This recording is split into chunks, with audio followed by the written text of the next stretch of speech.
जय शिवराय मित्रांनो.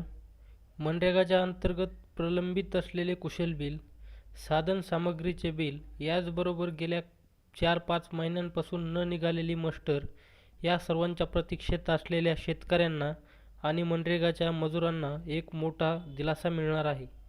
राज्य आणि केंद्र शासनाच्या माध्यमातून मनरेगाच्या अंतर्गत प्रलंबित असलेली देयकं अदा करण्यासाठी निधी उपलब्ध करून दिलेला आहे.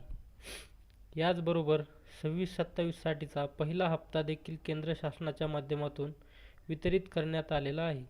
एकंदरीतच केंद्र शासनाच्या माध्यमातून 446.96 कोटी आणि त्याला समरूप राज्य शासनाचा 148.98 कोटी असा जवळजवळ 596 कोटींच्या आसपासचा निधी हा राज्य आणि केंद्र शासनाच्या माध्यमातून वितरित करण्यात आलेला आहे.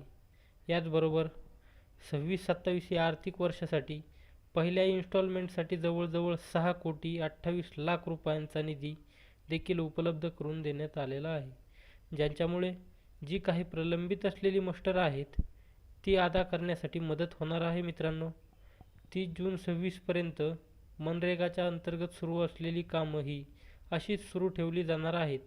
नवीन कामांना आता 1 जुलै 2026 पासून रामजी नियमांच्या अंतर्गत मंजुरी दिली जाणार आहे आणि याच अंतर्गत प्रलंबित असलेली देयकं अदा करण्यासाठी हा निधी उपलब्ध करून दिला जात आहे.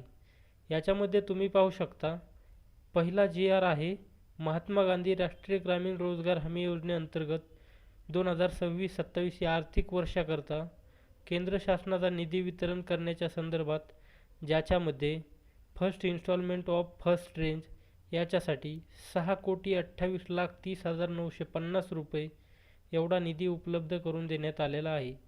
याचबरोबर जर आपण पाहिलं तर केंद्र शासनाच्या माध्यमातून प्रलंबित असलेली कुशल खर्च आणि साधनसामग्री यांच्या खरेदीची बिलं अदा करण्यासाठी 446,96,47,000 रुपयांचा निधी वितरित करण्यासाठी मंजुरी देण्यात आलेली आहे. अर्थसंकल्पीय वितरण प्रणाली BIMS मार्फत हा निधी वितरण करण्यासाठी मंजुरी देण्यात आलेली आहे. तर मित्रांनो, या योजनेसाठी स्पार्स प्रणाली लागू असल्यामुळे या शासन निर्णयाच्या माध्यमातून वितरित होणारा निधी हा 26-27 करता अर्थसंकल्पित करण्यात आलेल्या स्पर्श खात्यामधून खर्च करावा, अशा प्रकारची सूचना देखील याच्यामध्ये देण्यात आलेली आहे. याच्याच अंतर्गत राज्य शासनाचा जो समरूप निधी आहे 148,98,82,333 रुपये एवढा सुद्धा वितरित करण्यासाठी मंजुरी दिलेली आहे आणि हा निधीसुद्धा SNS स्पॅर्स खात्यामधूनच खर्ची टाकावा, अशा प्रकारच्या सूचना देण्यात आलेल्या आहेत. याच्यामुळे जे काही आता कुशल कारागिराचा खर्च असेल, त्याच्यानंतर आपण जर पाहिलं तर जे काही साधनसामग्रीची बिलं थकीत असतील, हे सर्व बिलं खात्यामध्ये क्रेडिट व्हायला सुरुवात होतील. मित्रांनो, आता याच्यामध्ये जो काही निधी आहे, या निधीचं उपयोगिता प्रमाणपत्र हे केंद्र शासनाला 15 दिवसांमध्ये सादर करणं आवश्यक आहे. त्याच्यामुळे हा निधी उपलब्ध झाल्यापासून साधारण 10 ते 15 दिवसानंतर याच्या वितरणाच्या प्रक्रिया तात्काळ सुरू केल्या जाऊ शकतात.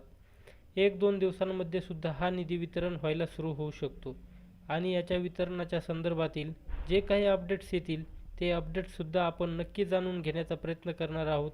भेटूयात नवीन माहितीसह आणि नवीन अपडेट्ससह. धन्यवाद. सबस्क्राईब